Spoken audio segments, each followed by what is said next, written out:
59 Chinese apps अपने देश में बैन किए गए हैं, वो तो आपको पता ही होगा। पर क्या हमारे देश में टिकटॉक स्टार्ट हो सकता है या नहीं, इस वीडियो में हम उसी के बारे में बात करेंगे। तो चलिए दोस्तों शुरू करते हैं। टिकटॉक का पूरा मामला मैं आपके सामने लेकर आया हूँ। बहुत सारी अलग अलग जगह से इंफॉर्मेशन कलेक्ट करके आया हूँ। तो इस वीडियो को लाइक करो, शेयर करो और चैनल को सब्सक्राइब करो। सबसे पहले हम बात करेंगे भारत सरकार ने ये 59 एप्स बैन क्यों किए, आखिर बैन करने का मेन रीजन क्या है। ऐसा तो क्या हुआ कि भारत सरकार को इतना बड़ा कदम उठाना पड़ा। तो दोस्तों बैन करने का मेन रीजन है security and privacy of 135 crore Indians. TikTok को छोड़कर 58 ऐप हैं जो हमारे देश के लोगों का डेटा कलेक्ट करता था। उन ऐप के डेटा से अपने देश के लोगों की प्राइवेसी एंड सिक्योरिटी पे खतरा था, क्योंकि अपने देश के लोगों की पर्सनल डिटेल्स किसी और देश के पास जा रही थी, जिस देश से हमारा गलवान घाटी में ऑलरेडी तनाव चल रहा है। अब तो आप समझ गए होंगे। और इस बैन के रिप्लाई में टिकटॉक ने सबसे पहले एक स्टेटमेंट रिलीज किया, जिसमें साफ साफ लिखा था कि भारतीय यूजर्स की प्राइवेसी और सिक्योरिटी वो हमारी टॉप मोस्ट प्रायोरिटी रहा है। लेकिन दोस्तों आपने रॉयटर्स के बारे में आपने सुना ही होगा, जो एक बहुत बड़ी मीडिया कंपनी है। रॉयटर्स ने एक रिपोर्ट पब्लिश किया है जो एक लेटर के तौर पे दिखाया है। वो लिखा है केविन मायर ने, जो टिकटॉक के सीईओ है, जो एक अमेरिकन सिटीजन है, जिसने ये रिपोर्ट भारत सरकार को लिखा है। इस रिपोर्ट पे हम थोड़ा रिसर्च करेंगे। अब रिसर्च पे आने से पहले एक बात बता दूं कि टिकटॉक कंपनी चाइना में है ही नहीं। एंड दूसरी बात, टिकटॉक की पेरेंट कंपनी का नाम है बाइट डांस, जो कि वो चाइनीज कंपनी है, जैसे कि जियो की पेरेंट कंपनी रिलायंस है।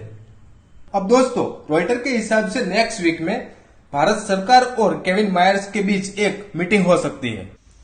लेकिन भारत सरकार के सूत्रों के अनुसार ऐसा भी लगता है कि फ्यूचर में टिकटॉक से बैट हटना अनलाइकली है। और अगर टिकटॉक लीगल बैटल करेगा या फिर केस करेगा तो भी अनसक्सेसफुल रहेगा, क्योंकि भारत ने रिपोर्ट में नेशनल सिक्योरिटी को हाईलाइट किया है। और नेशनल सिक्योरिटी कंसर्न जब भी होता है तब केस जीतना बहुत ही कठिन होता है। और दोस्तों केविन मायर ने लेटर में यह भी लिखा था कि टिकटॉक ने आज तक चाइना को कोई डेटा दिया ही नहीं, और चाइना ने उसके लिए कोई रिक्वेस्ट भी नहीं की। एंड रिक्वेस्ट करेगा तो भी हम कभी रिक्वेस्ट एक्सेप्ट नहीं करेंगे। और दोस्तों केविन मायर ने ऐसा भी बोला कि भारतीय यूजर्स का जितना भी डेटा है वो सारा डेटा सिंगापुर सर्वर में सेव है। आज तक चाइना ने ना ही कभी मांगा है और ना ही कभी हम देंगे। और उन्होंने ऐसा भी बोला कि भारत में हमारे 35 एम्प्लॉयज है और 14 अलग अलग भाषाओं में हम ऐप चला रहे हैं। अगर भारत सरकार बोले तो हम सारा डेटा भारत में ही डेटा सेंटर बना के भारत में ही स्टोर करेंगे, ऐसा हमारे प्लान है। लेकिन अगर डेटा भारत सरकार के नाक नीचे स्टोर रहे तो चांसेस है कि टिकटॉक फिर से स्टार्ट हो सकता है।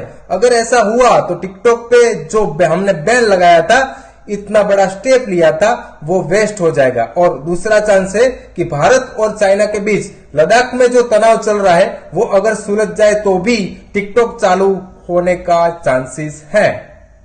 लेकिन दोस्तों अभी मुझे आपको बहुत कुछ बताना है। आपने फातिमा अजीज का नाम तो सुना ही होगा। वो 17 ईयर की एक टीनेजर है जो टिकटॉक पर मेकअप का ट्यूटोरियल के वीडियोस अपलोड करती है। अब उसके मेकअप वीडियो और दूसरों के मेकअप वीडियो में इतना ही फर्क था कि वो चाइना में रहने वाले उइगुर मुस्लिम पर होने वाले अत्याचार के खिलाफ वीडियो बना के टिकटॉक पे अपलोड करती थी। उसी कारण फातिमा अजीज को बहुत टाइम टिकटॉक में सेंसरशिप फेस करनी पड़ी। इसलिए हम कह सकते हैं कि चाइना टिकटॉक पे अपनी मनमानी चलाता है और टिकटॉक कंपनी को जो चाइना सरकार बोले वो ही करना पड़ता है। अब मेरा दूसरा पॉइंट यह है कि चाइनीज सरकार का आर्टिकल 14 का ऐसा कहना है कि चाइनीज इंटेलिजेंस एजेंसी किसी भी ऑर्गेनाइजेशन, किसी भी व्यक्ति, किसी भी सिटीजन या फिर किसी भी इंस्टीट्यूट के पास देश के हित के लिए डेटा किसी भी तरह निकलवा सकता है। और आर्टिकल 16 में ऐसा साफ साफ लिखा है कि चाइना किसी भी ऑर्गेनाइजेशन या फिर चाइना का कोई भी रेस्ट्रिक्टेड एरिया हो जहां पे चाइना पहुंच सकता हो, वहां जाके वो सवाल जवाब कर सकता है, उनके पास से डेटा कलेक्ट कर सकता है, उनकी फाइल चेक कर सकता है और फाइल कॉपी भी कर सकता है। इस कायदे को देखते हुए हम ये बोल सकते हैं कि TikTok does not have a choice. इसीलिए अगर चाइनीज सरकार टिकटॉक के पास से भारतीय लोगों का डेटा मांगे तो टिकटॉक ना नहीं बोल सकता, उनको वो डेटा चाइना को देना ही पड़ता है। इसीलिए अगर कल उठ के भारत और चाइना के बीच संबंध ज्यादा खराब हो जाए तो फिर 12 करोड़ भारतीय लोग, इट मीन्स 8 to 9% जन आबादी का डेटा चाइनीज सरकार के हाथ में आ सकता है। उस डेटा से चाइनीज सरकार को दो तरह के फायदे हो सकते हैं। सबसे पहला फायदा, जैसे कि डेटा को माइनिंग करके एडवर्टाइज बना के और किसी भी तरह के बेच सकता है, और अगर डेटा को मोनेटाइजिंग करे तो भी उससे फाइनेंशियल फायदा हो सकता है। और दूसरा मिलिट्री फायदा, जो अपने देश के लिए बहुत ही डेंजर साबित हो सकता है, क्योंकि उनके पास डेटा होने की वजह से पता लगा सकता है कि भारत की 9% पॉपुलेशन क्या कर रही है और उनका लोकेशन क्या है। आप ही सोचो दोस्तों, अगर इतना सारा अपना डेटा चाइना के पास हो तो वो क्या क्या प्रयोग नहीं करेगा। इसीलिए मैं आशा रखता हूं कि ये वीडियो देखने के बाद आपको सारा मामला क्लियर हो गया होगा, अगर टिकटॉक अपने देश में चालू होगा कि नहीं, और होगा तो हमें क्या करना चाहिए। Thank you so much for watching my video. आशा रखता हूं कि आपने इस वीडियो में बहुत कुछ सीखा होगा, आपको हमारी रिसर्च अच्छी लगी होगी, आपको हमारे ग्राफिक्स और एडिटिंग अच्छा लगा होगा। तो इस वीडियो को लाइक करो, दोस्तों के साथ शेयर करो। एंजॉय ट्रेंडिंग के आने वाले सारे वीडियो को सबसे पहले देखने के लिए हमारी चैनल को सब्सक्राइब करो। जय हिंद दोस्तों, मिलते हैं अगली वीडियो में।